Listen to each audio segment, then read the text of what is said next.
It's funny. I find myself constantly wondering, thinking, we're surrounded by overwhelming amounts of people on a daily basis. We ride the train together, cross one another on our way to work. Small talk is bound to happen.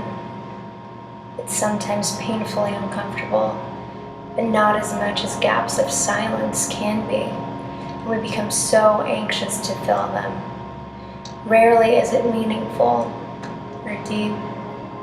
It's like we're all in a constant state of walking sleep, like feeling alone in a room full of people, barely knowing anything of substance about those we interact with, those we claim to love and care for, those we claim to be our friends. It's like we've lost the ability to connect, to listen. We talk about how much we yearn to find something genuine and real, yet run away once a sign of it presents itself. It's that fear of being open, of being sincere, and being judged because of it.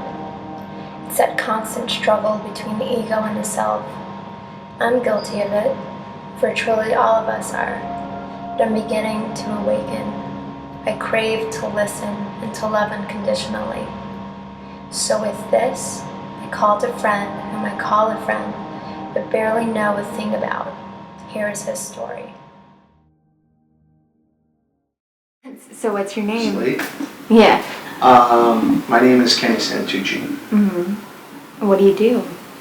I own a CrossFit gym in the great state of New Jersey. And I'm a part-time group fitness instructor at Equinox. What are you known for? If people were to see you on the street? If people were to see me on the street, they'd probably recognize me from MTV. Okay. Spent the last 8 years of my life, well, I can't even say that. I haven't done anything in about a year or 2 years maybe. But I spent about 8 years of my life on and off MTV. If you ask my ex-girlfriend or anyone who's close to me, I mean, I can chat with anybody. I love human interaction. I'm obsessed with it in a way. Like I love just the small talk with anyone. And I feel like a lot of people don't know how to do that.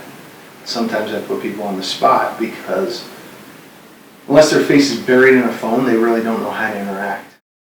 Define happiness. So that's a tough question. I would have to say it's a state of mind, you know. I don't think it has to do with what I used to think it was, you know, money and cars and women. I've always wanted to be the type of person that people run to. How do you think people perceive you or judge you because of what you've done? People perceive me, I guess. I don't really know, and obviously no one's going to tell me the truth. But I mean, I've been told 100 times that people are always like, "Oh, I expected you to be such an asshole." Like, oh, it's great. It's a good lead into the next conversation. How do you want to be remembered? What do you want to do to leave your mark? I always try it. Even when I fuck up, I try to be the best guy possible. I try to not to be selfish with things. You know, I'm the type of person where I'd like to be the type of person to, you know, give you a shirt off my back. Like, I don't want money to be a big shot. I want money and things to show people that you can share and you can give things away. You know, if you ask any coach in my gym or the people in my gym, you know, whatever I have, it's like sneakers, I'll give them away. It's like, those are all, you know, material things and stuff that in actuality, you know, I've had a lot of stuff and I've had money